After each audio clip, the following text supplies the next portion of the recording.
Hello, everyone. Thank you for joining today's presentation entitled Practical Applications and Potential Pitfalls of Red Teaming in Modern Organizations.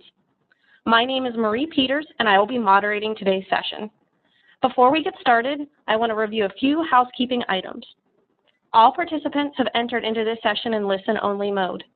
If you have questions, please submit them via the chat panel on your screen. We'll try to get to as many questions as possible at the end of the session. We will also be recording the webinar. Following the conclusion of this event, we will send you an email with details on where to find both the recording and slides so you may reference them later or share them with colleagues. It is now my pleasure to introduce today's presenter, Robert Wood. Robert currently leads Cigital's Red Team Assessment practice, where he works with companies of all sizes, including Fortune 500 financial institutions, hospitals, law firms, and ISVs. Prior to joining Cigital, Robert worked as a mobile forensic investigator and red team penetration tester, exposing him to a variety of technologies, assessment techniques, and industries. Robert? Thank you, Marie. All right. I hope everyone's having a great day today, or morning if you're on the West Coast, as I am. I'm going to jump right in. And all right. So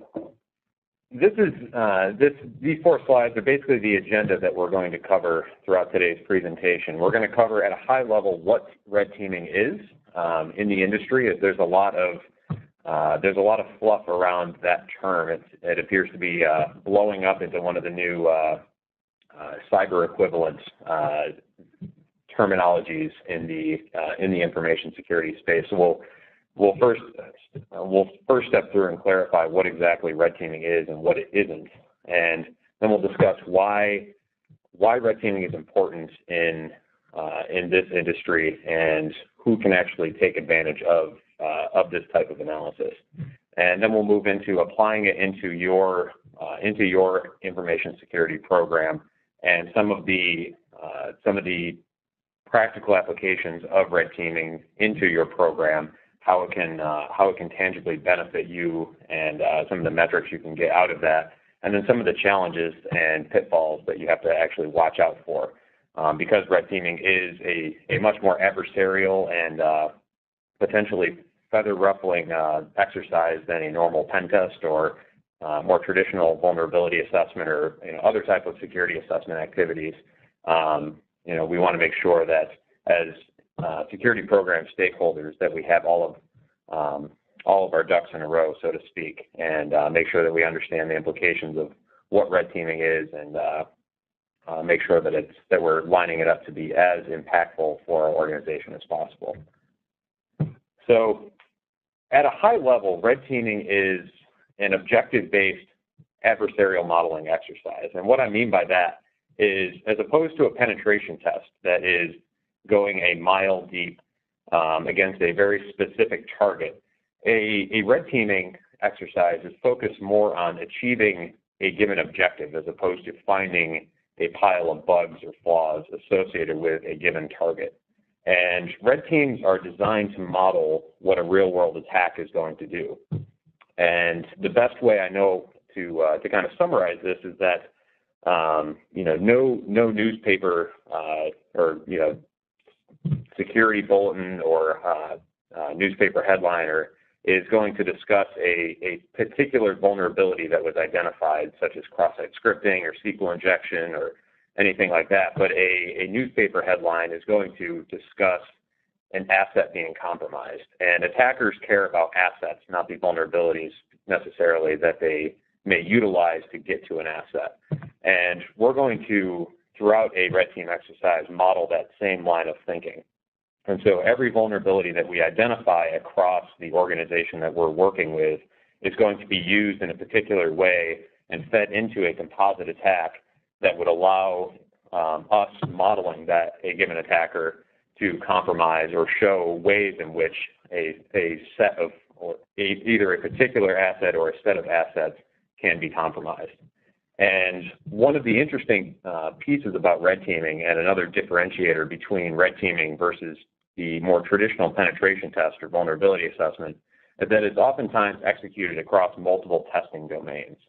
And what I mean by that is that a penetration test is going to focus in penetration test or vulnerability assessment is going to focus in on a very specific target, be it a web application, a network infrastructure, a corporate wireless network, even doing social engineering campaigns or physical security assessments. All of those things happen in a vacuum, and they don't really consider what happens outside of that vacuum and how a particular vulnerability from a, let's say a trend where employees are clicking on links or providing sensitive information to phone callers or cross-site scripting is prevalent.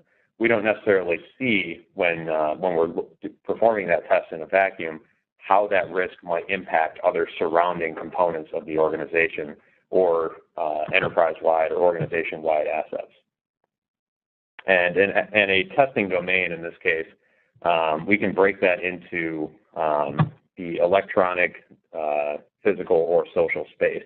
And of those, we can break it out much more granularly and focus on, in the electronic alone, we can focus on web application targets, network infrastructure targets, mobile applications, and the list goes on. So anything that you could traditionally perform a penetration test against, we're just going to broaden that scope.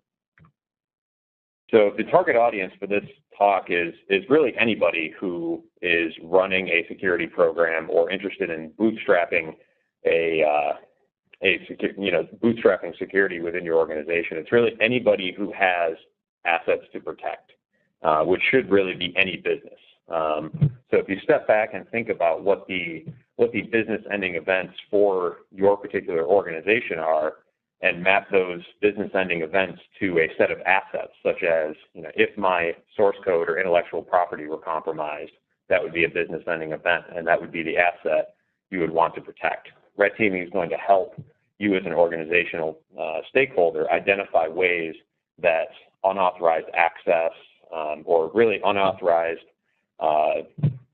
compromise of the confidentiality, integrity, or availability of that particular asset can occur, and then we can, of course, track that back to defensive measures and help prevent the real-world bad guys from actually executing or compromising the CIA properties of that particular asset.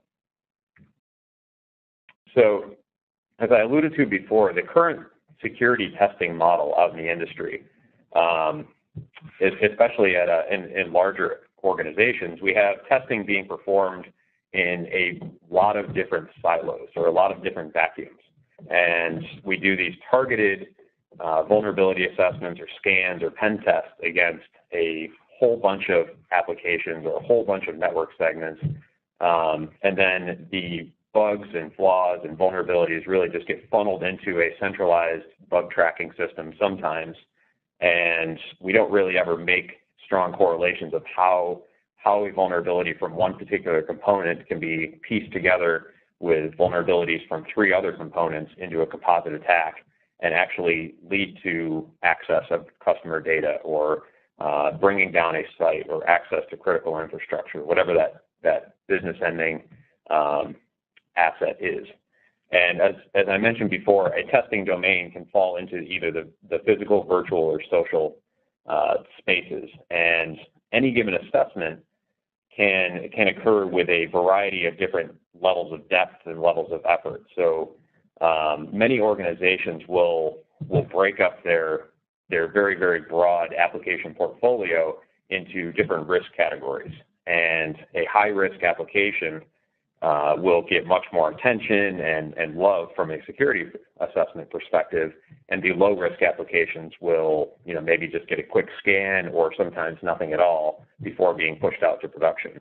And those same principles apply to physical office spaces. So you see data centers being much more heavily guarded than a regional corporate office, as an example, or executives being much more guarded and much more training being pushed towards them from a social engineering perspective than the receptionist.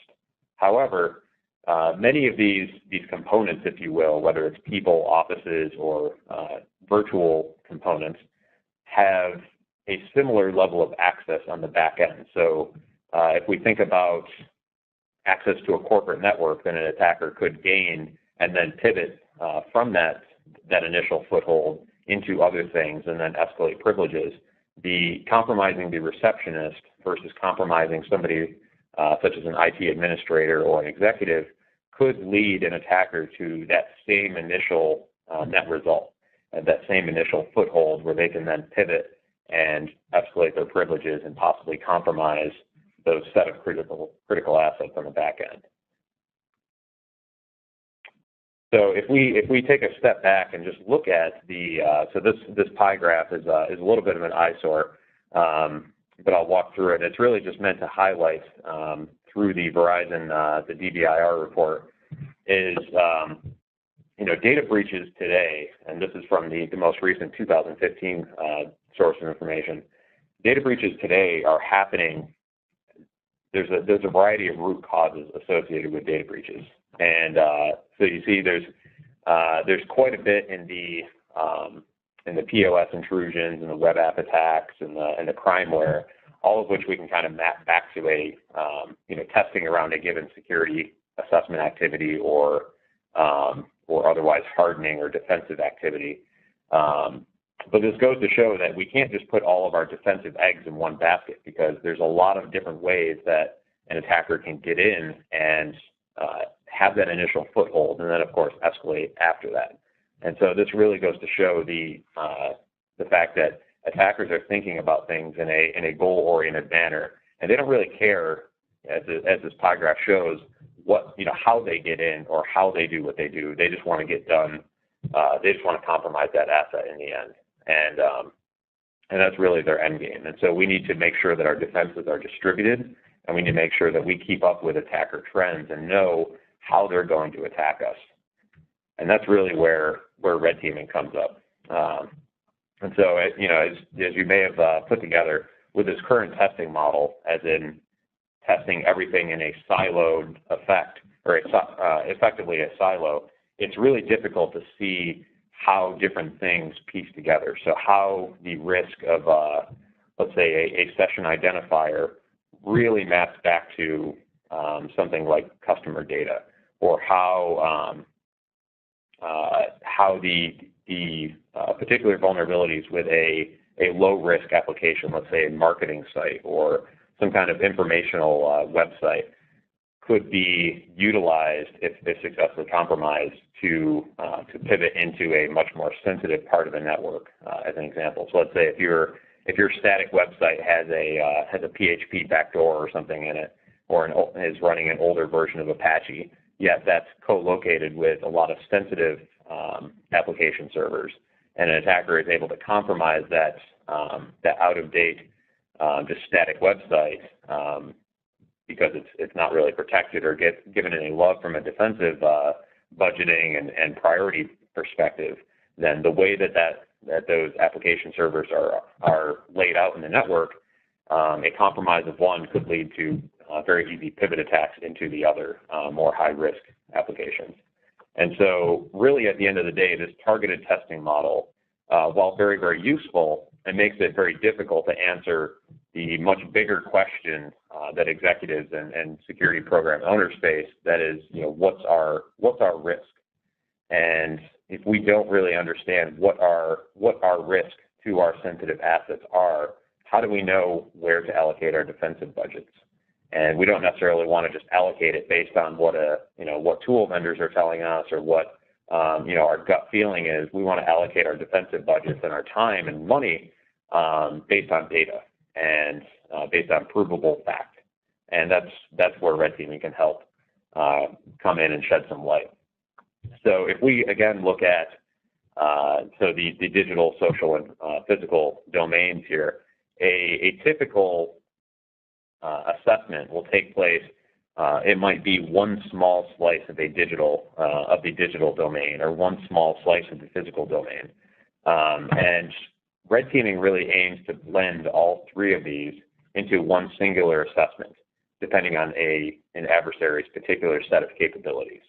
And by rolling all of this into one single assessment, it affords the red team the flexibility and the creativity to go ahead and identify vulnerabilities across these different domains while they're going through and testing, but when we have this more full scope approach, we can combine those vulnerabilities into a very, very interesting attack chain or composite attack or kill chain. There's a lot of different terms for that process, but it's in essence the process of going from zero access or vulnerability number zero all the way to compromising that asset or at the end of the game.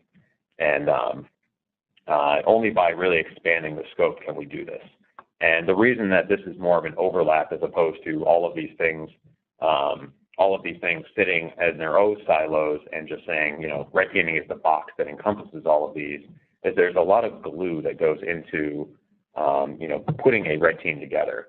So red teams, because they're coming in from an external perspective, where you want them to presumably have some level of black box perspective of whatever it is they're targeting.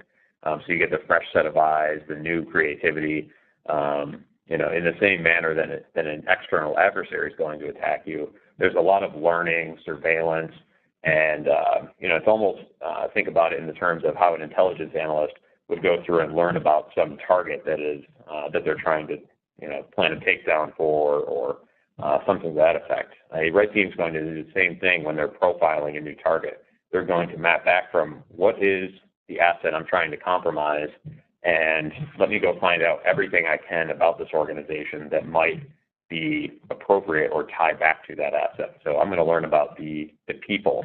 I want to learn about where their offices are if I'm an adversary capable of doing physical security assessments. What are the externally facing digital properties? So can I fingerprint their network? Can I fingerprint various application URLs or web services that are exposed? Do they have a mobile app that I might be able to download and then utilize for some additional intel gathering, like fingerprinting backend web services or something to that effect? All of these things are just useful bits of intel that an attacker is going to just take and consume and then apply afterwards in their vulnerability discovery phase. So moving past what red teaming is and why it is important in the modern world of information security, because we're blowing up past the single application organization. Organizations today, even organizations that have a single product that they're pushing out, these are still very large companies with a lot of supporting infrastructure. And then, of course, there's other companies that have thousands and thousands of applications, or if you have thousands and thousands of applications, you presumably have thousands and thousands of people, many offices, and a lot of network infrastructure to support all of that, and a lot of business processes that could potentially be flawed or misused or abused. So the first step in really kicking off a red team assessment is to make sure that you know who your adversaries are. And the quote from Sun Tzu kind of sums this up nicely, in that if you know your own organization, that is, you know how things fit together, what your sensitive assets are, because an attacker may not know. They may just have an idea that a bank's most sensitive information is credit card data, for instance, but maybe there's something more, or an entertainment company's most sensitive information is their movie intellectual property. But as an executive of an entertainment company, you might consider your most sensitive assets to be, let's say, information regarding your people, and you may treat that differently than how an attacker is, because you have insurance or some other means that's going to protect you against the intellectual property theft. Just as a general example. So you need to make sure that you know yourself. You need to understand your own organization. And then you need to know your enemy, that is the adversaries that you're trying to protect against. And the reason that we have to know this is that not every organization is going to face the same types of threat actors. Companies in the defense and the finance and some of the very, very large healthcare industries, they very well may be facing the nation state, the three-letter agency, those type and level of sophistication threat actors. However, a smaller startup or a credit union or hospital, smaller organizations or organizations that are in radically different industries, they may be facing, just organized crime or the script kiddies or the random collection of organized hackers or these threat actors can go on and on and on, or the insider threat even. But we have to make sure that we know what the enemies are that we're trying to defend against, and therefore we can map controls to defend against those particular threat actors instead of kind of blanketing with very general security, blanketing our organization with very general security controls. And if we don't make our defensive measures contextual to what it is we're trying to protect and who we're trying to protect against, then we're presumably doomed to fail. So this chart, and I'll give folks a second to read it, and of course these slides will be available afterward, but this chart is just one way in which we start a red team and try to really understand what an adversary's capabilities are. So there's a number of different categories or categories that we measure against, and these are along the top row. So intensity, stealth, time, the motivation, the level of personnel that they have, the sophistication of tooling that they have access to, the access to the existing access to company resources that they may have, and then of course their skills. And financial resources are tacked on the end there because in the case of a nation state or a very well-funded threat actor, they may have the ability to just throw money at the problem. Very similar to very large clients. If they don't have a skill set in-house, they can go hire that skill set from third parties and open up bug bounties or any number. There's a multitude of ways that they can outsource the problem that it is they're trying to solve and get results faster. And so if you work through both of the subsequent rows, the criminal organization and the insider threat, you'll see that a lot of these categories change for the different threat actors, and the most notable of which is the level of personnel associated with them and the level of access associated with them. So if we talk about a criminal organization having to start out and attack an organization like a big bank, they usually have to come from nothing. They have to either fish their way in or compromise an initial web server or some piece of the network infrastructure, or break into a building, or through some means gaining that initial foothold. Whereas an insider, if they have a grudge or they're spiteful or they've been bribed, as an example, they already have a very, very high degree of access to internal resources. So they already have Active Directory and single sign-on credentials. They already have, they don't have to worry about getting past multi-factor authentication because they've been granted a hardware token. They don't have to worry about getting access to a building and on the corporate network because they have a badge and a laptop that's been given to them. And so to protect against the insider threat, we need to have a very different set of controls in place. And so, of course, with the criminal organization, we're going to focus on allocating defenses at the perimeter level, and then a second level, and second through end level of defenses against once they get that initial foothold to try to prevent them from pivoting. The insider threat set of defensive controls may be much more focused on internal monitoring, on strict access control policies and authorization policies, and things to that effect. And it's just a very different threat landscape that we want to make sure that we guard against. And so as you're prepping to kick off a red team assessment, this is one thing that we do with all of our clients, is really make sure that we understand prior to any test that we know who exactly it is we're going to emulate. Because if we're starting a red team assessment from the perspective of an insider threat, we need to be given the same level of capabilities that an insider is going to have. And, we're going to need to have some insider knowledge, so to speak, and then we can go and start trying to pivot and compromise things from there. versus the criminal organization, they may, we may just have the organization's name, and then, we get the green light and we say, go start compromising things and go try to get access to what it is we're trying to guard.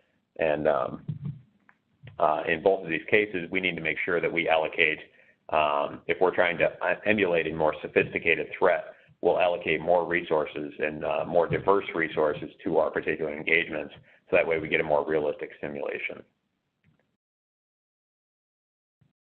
All right, so the next thing you really need to understand in kicking off a red team assessment is what is the sensitive assets that you actually want to protect. So you need to know and really understand your particular business, and then you need to call out your particular assets. And you should always be able to map a particular asset back to a critical business risk.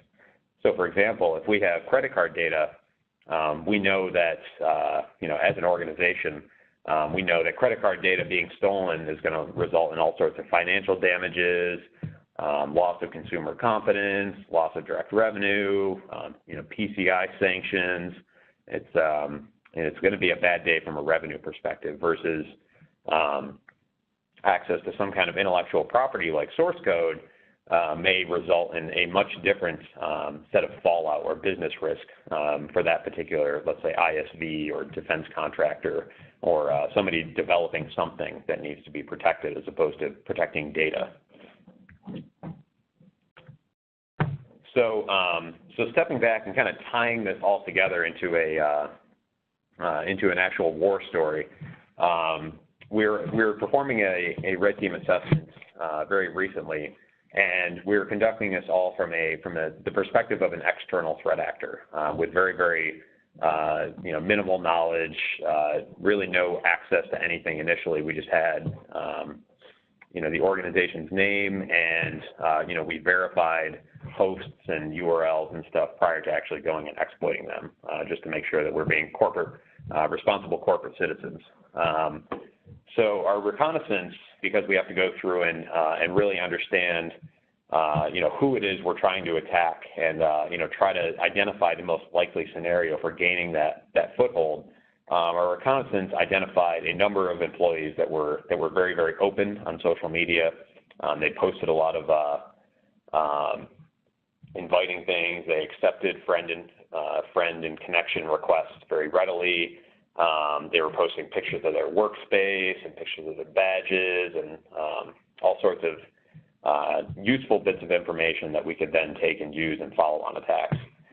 We actually didn't end up doing any kind of physical security testing in this case, but had we done that, the information that was being posted would have proven very useful, given that we could just recreate badges ourselves and things to that effect.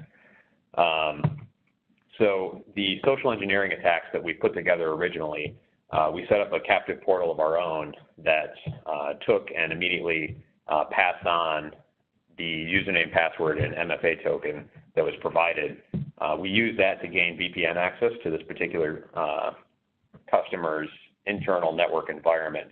And from that initial foothold, we started doing some other just basic scanning and fingerprinting activities just to learn about what was on the internal corporate network, as we really had no idea prior to going into this. We knew that their primary product was hosted in the cloud, and their corporate network was a little bit on the lighter side because they weren't running their own data center or anything like that.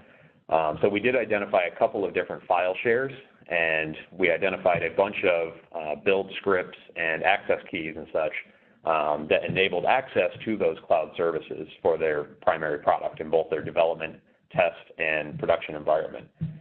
So taking that information and the information that was hard-coded in the build scripts, those things allowed us to gain administrative access to their cloud environment.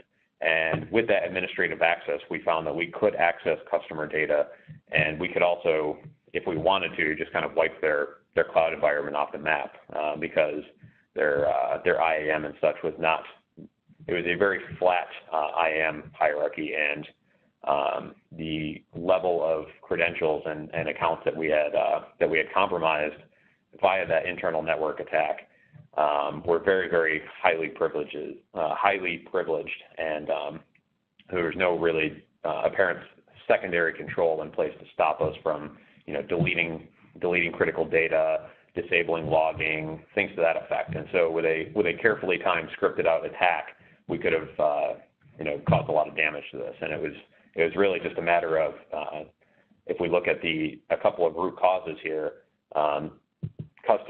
employees being a little bit too forthcoming with regards to social engineering attacks and providing their credentials, reusing passwords and such that enabled us to get access to the VPN and subsequently on the internal network. And then, of course, not protecting information once you're on the internal network. And, of course, the secondary vulnerability could have been leveraged by any kind of internal threat or insider threat should that particular threat actor have existed in this customer's environment. So a couple of, moving on a little bit, a couple of practical applications of a red team assessment in any organization really is one, we can apply red team assessment techniques in order to test our incident response preparedness. And so if you look at the defensive paradigm, I like to break things into a prevent, detect, and respond triad. And when vulnerability prevention fails, so when we end up inevitably having bugs in our code or misconfigured software and servers or unpatched systems, we need to make sure that our detection and our responsiveness is up to snuff, and that we have processes in place and necessary logging and alerting in place to make sure that an organization becomes aware of an attack as it's happening or very soon after it happens, and is able to shut out that attack or prevent sensitive information from being exfiltrated, things like that. Because a lot of tests fall short when they're just able to get the initial foothold. And if a tester is not able to fully, or an attacker rather, is not able to fully gain access to your asset, they can only get that initial foothold, then they haven't really won, if you think about this in terms of a game. They haven't really compromised anything except for having a shell or having a password. If you can prevent them from getting access to that asset or that set of assets, then your name will likely stay out of the papers because at that time nothing really sensitive has been compromised. And so one of the ways that you can do this, that is measure the incident response preparedness, is to go through and as a red team is going through and testing an organization, make sure that they are taking very, very detailed attack logs, almost journaling their events, and throughout the organization, throughout the test, make sure that the incident response or the IDS team, however your organization is set up, such that who's monitoring and taking care of this stuff isn't aware of this team's activities. And at the end of it, these two teams can share notes, if you will, and cross-examine logs and make sure that the attack logs are showing up in the defense logs. And if they're not, then that's a gap in the logging infrastructure and policies that the organization has. If there's attacks showing up in logs but not alerts being generated on those logs, that's another gap that can be tightened up.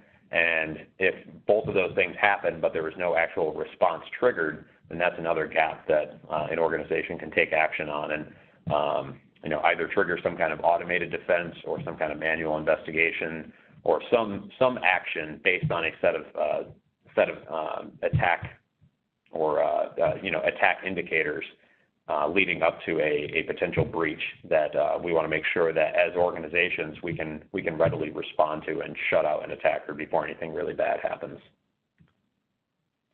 The next practical application of a red team is to really figure out where your assets are stored. So in a lot of cases, organizations just we have very good plans going into at our start. We know where we want to store things, we know how we want to store things, and everything is secure from the get-go. However, things change over time. Environments change, people change the environment, and in a lot of cases, this ongoing change can end up with assets being stored in places where you don't suspect them.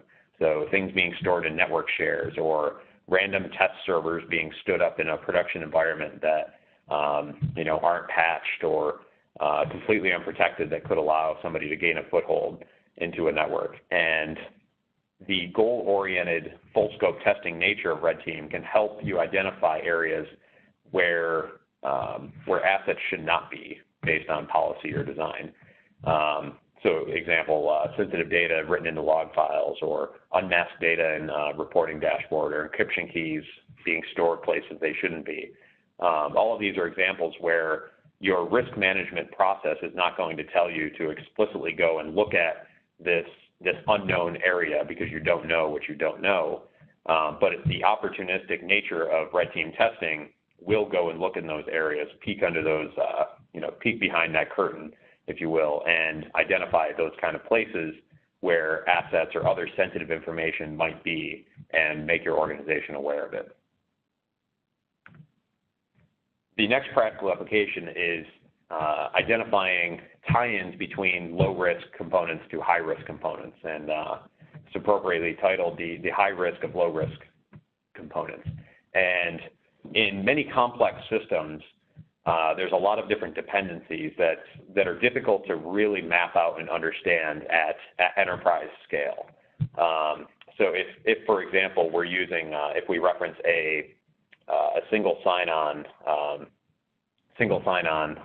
mechanism where high-risk applications are using the same session identifier that a very, very low-risk, let's say promotional application are using, then a vulnerability that affects that low-risk application that allows an attacker to compromise a session identifier could be used, or let's say predict a session identifier, otherwise perform session hijacking attacks, could be used in essence to pivot up to that high-risk application that is receiving all of this defensive attention, and your users of that high-risk application could have could be affected by this vulnerability just because it has a dependency that a low-risk application is also relying on, but exposes a very easy way to get into.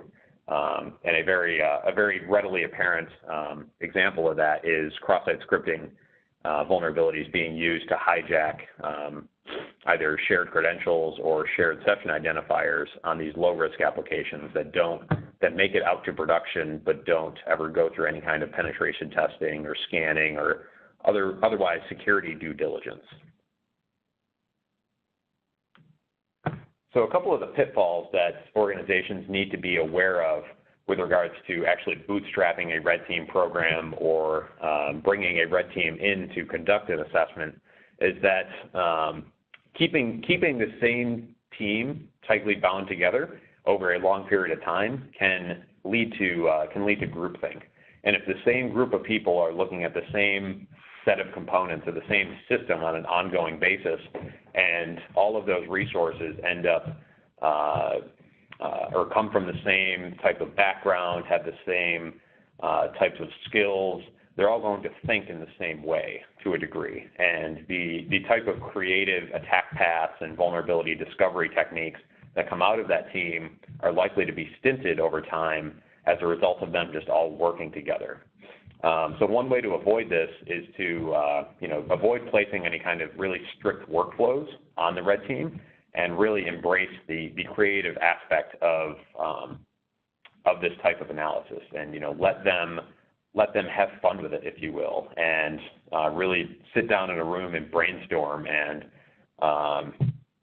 come up with the craziest ways that something could break, because in all likelihood those crazy ways could actually be a very legitimate attack path. And also rotating resources or bringing new faces in, having a couple of rotating seats on your red team is never a bad idea as well. And you can do this by, let's say if you have a team of 8 people, having 4 people who are consistently there and 4 rotating seats that you switch up every couple of months or every half year or something, and everyone comes from very diverse backgrounds, that's going to end up being a very effective team in all likelihood with some strong leadership. The second pitfall is scope overflow. So in some cases, when you want to make sure, in any case, in any red team, that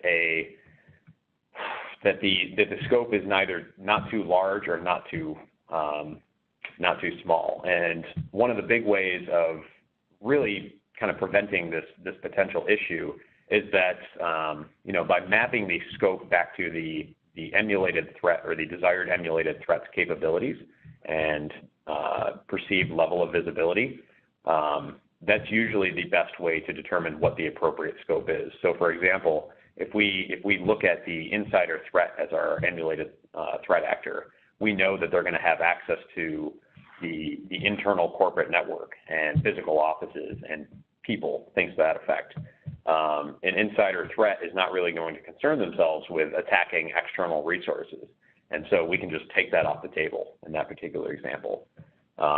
But making sure that you map it back to the particular threat actor is critical, because if you go and say just attack everything and anything and everything, don't ever expect a red team to achieve coverage over everything that you say they can test, because these kinds of tests are opportunistic by their very nature. They're going to find vulnerabilities across as much of the attack surface as they can, and then once they do that, they're going to zero in and start pinning those together into composite attacks. And they may not necessarily continue to go the penetration testing route where they're just on a vulnerability discovery mission across a given target. So another potential pitfall is not engaging the right stakeholders. So because red team testing does span many testing domains, and in many organizations, different stakeholders will have control over different components or different domains. For example, different people might control the physical security of an organization and the people security and business processes around employee onboarding and such versus the application security. Making sure that if you bring a red team in, that you engage all the appropriate stakeholders or who have buy-in from somebody who who supersedes all of those stakeholders and can back you up from if there's any fallout, or if anybody gets upset that somebody's poking at their responsibility and trying to find issues with it. Making sure that you have somebody with enough clout and with enough responsibility that covers all of these domains respective to the scope can basically back up the testing that's happening. So the next question that really comes up in building out your own security program or engaging a red team to whether an internal or outsourced red team to conduct this kind of test is whether you want to do it from an external perspective and bring somebody in, or build an internal team that can do this on an ongoing basis.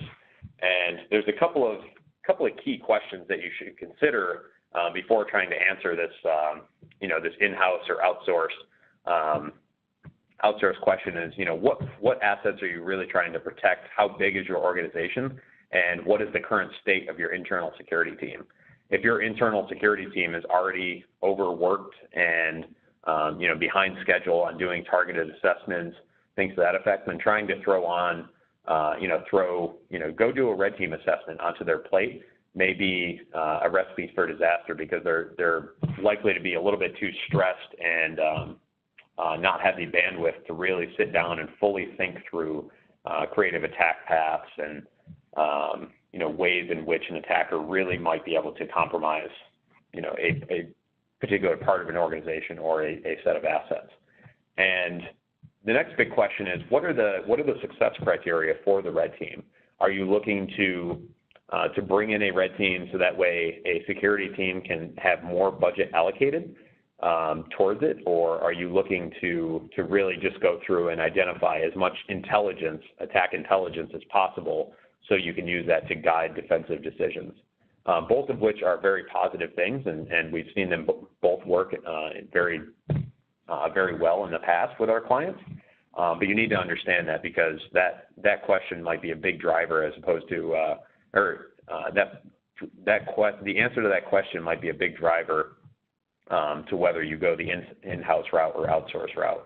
And for example, if you're trying to have more budget allocated to your team, using, let's say, the remaining money from an annual budget to pay an external red team to emulate an external threat, and showing high-up executives that they're able to compromise assets from a completely external perspective might allow you to angle for additional budget in the following year, as an example that we've seen work.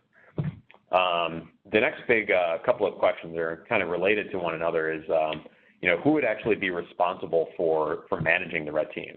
Would it fall under somebody who is not directly responsible for application security? Would it sit alone as its own security team?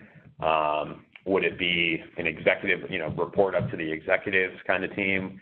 And we've seen this work in a variety of different ways in large organizations and smaller organizations. Neither of which, any of these approaches isn't necessarily right or wrong. It has to be very contextual to your particular organization. So if something, if you have executive level buy-in for conducting these kinds of assessments, then having a standalone red team report up to C-level resources and giving them these executive level reports of here's how our top 3 threat actors are really attacking us, and here's what they're capable of doing, and then they can filter that change down to the appropriate parties to make defensive decisions or to make defensive changes in the organization. That's fantastic, as long as you understand whatever your role is in your particular organization, how that's going to work, and who the best stakeholders are for getting things done and what the goals are. And the best answer, as the slide clearly states, is usually a mix of both in many cases. So, as external service providers, external red team service providers, we need to rely on a strong internal stakeholder to really engage us, to make sure that we have the appropriate scope lined up for us, and to really help us line up and identify the appropriate assets to attack, the appropriate scope for our particular test, and the appropriate threat actors that we're really trying to emulate, because that's going to line us up to be as impactful as we possibly can. And alternatively, relying on the internal red team to augment some of our capabilities has been really, really effective. So if we bring in particular members of our red team that have particular skill sets into a red team that has, let's say, those rotating seats, then we've also seen that be very, very effective, because they're able to work together and bring a very set of fresh perspectives to one another, and it just flows into that creative thought process that really helps drive the success of a red team. And as you kind of have seen throughout this, there's a lot of preparative actions that can be set up and executed prior to the red team ever kicking off. So some of those things, like defining adversaries and really mapping out and thinking about your assets. Some of those things probably can and should be done regardless of whether you're actually going to kick off a red team at your organization. So, making sure that you understand as a C-level executive or as a security program manager who it is you're trying to defend against can help guide many, many other security assessment activities or security activities in general. And, really, so for example, using that table and just mapping out your top 3 or top 5 threats and going through that systematically and making sure that we have defenses in place against these kind of threats. That's a very useful exercise for people to engage in. And the last bit that I'll end on here is that we've very successfully seen red teams function as standalone assessments, and we've also seen them very effectively complement existing traditional security assessment processes or workflows or programs. So both of these, neither of which is the right a 100% right approach. A red team assessment should never replace the traditional focused targeted penetration testing. But at the same time, a traditional targeted penetration test, you're never going to get the same level of intelligence back that you would from a red team assessment. So think about these things in different ways and how you can utilize the intelligence gathered from the targeted testing to facilitate and lead into a red team to maybe get coverage on places that you're not happy with, or again, drive back to getting more budget to do more targeted testing, things to that effect. All right, and so that concludes the slides that have been put together today. So does anyone have any questions? So Bob, a few questions have come in throughout the presentation. So I'll toss up a first one that came in from Charles, where he asked, how do you categorize an external attacker who masquerades as an insider? That is a great question.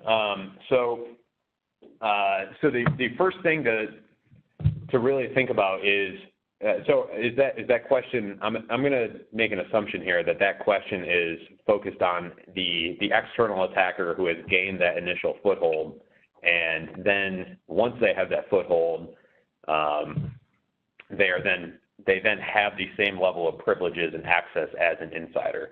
And if that's accurate, and I hope it is, Charles, I would categorize that as focusing on the initial part of that attack path as the external threat, so the way in which they were able to go from nothing to getting that initial foothold, and then from then on out, I would look at that as an insider threat.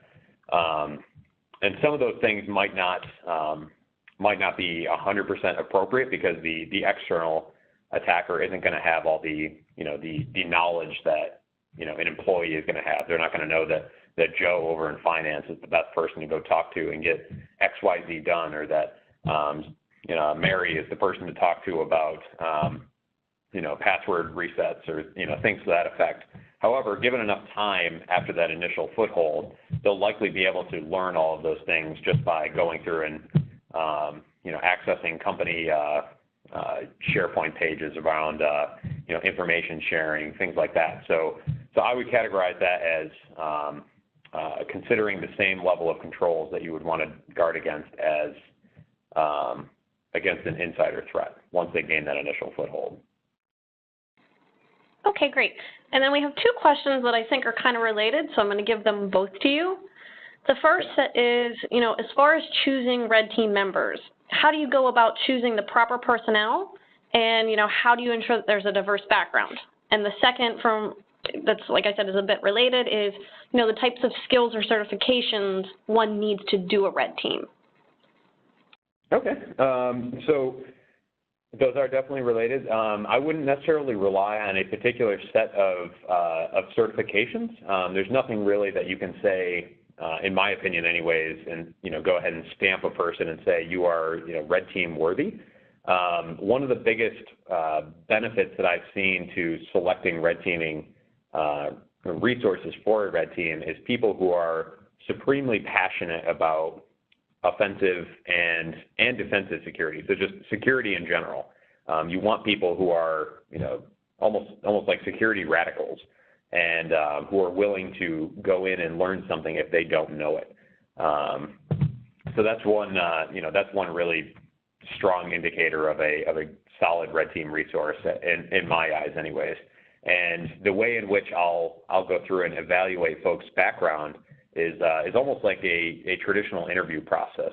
So to let people onto our internal red team, we go through some internal screening, and we will screen people and interview people and put them through tests. So we have internal training and testing labs that they have to go through and simulate certain types of attacks and compromise, basically go through little mini red team exercises in a simulated lab environment, in order to prove that they have the mindset and the ability to really think about composite attacks and how vulnerabilities fit together, and then have the technical chops to actually execute on those things. Is one way that we do internal screening.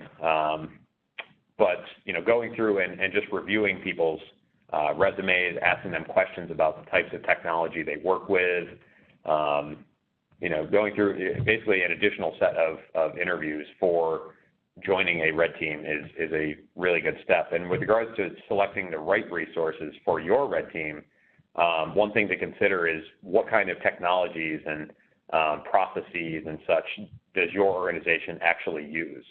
So if you're relying on, if you're a .NET shop or a Java shop or let's say a Python shop where everything is hosted in the cloud, you want to make sure that you select people with backgrounds that are specific to the technologies that you're using. If your organization is using technologies that are all over the map, then you may have a lot more flexibility and you can bring in generalists, so to speak. But if you have a very specific tech stack, then you can bring in a couple of specialists and then maybe complement them with a couple of generalists and have some good ideas really flowing back and forth, because you'll have the generalist feeding just creative ideas and the specialists being able to actually turn those into workable exploits. Fantastic.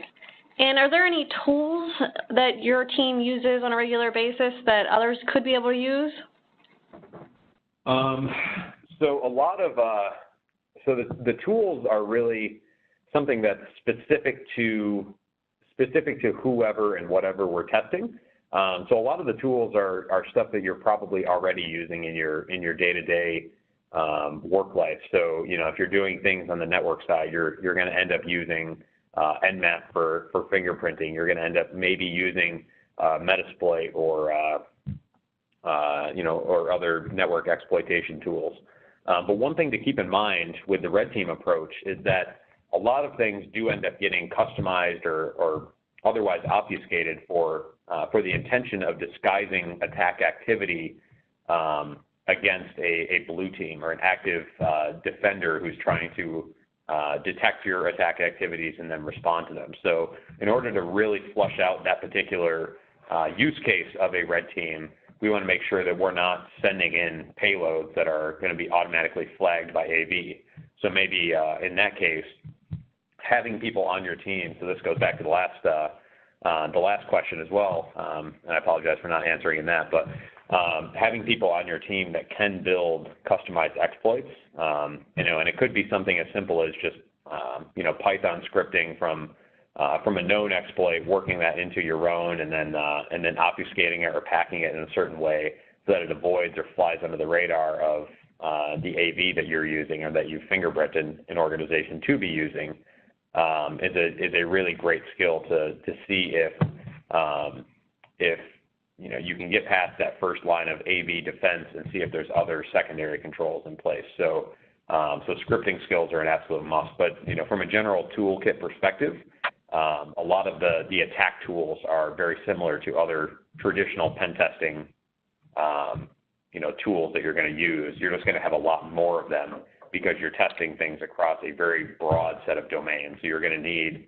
application testing tools. If you're doing any physical security testing, you're going to need your lockpicks, your ninja suit, if you will, to go break into things. And you're just going to need stuff that's going to cover a much broader set of targets than I'm just doing a network pen test. So I've got my Nessus scanner, I've got my Metasploit, I've got my Nmap, I've got my other fingerprinting and exploit tools, and I'm off to the races.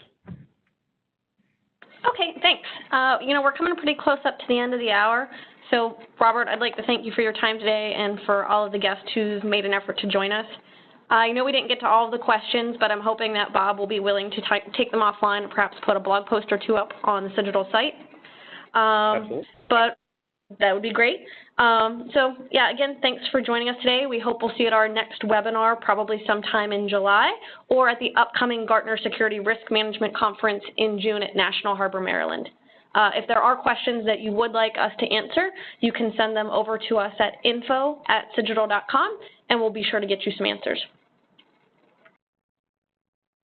All right. Thank you, everyone.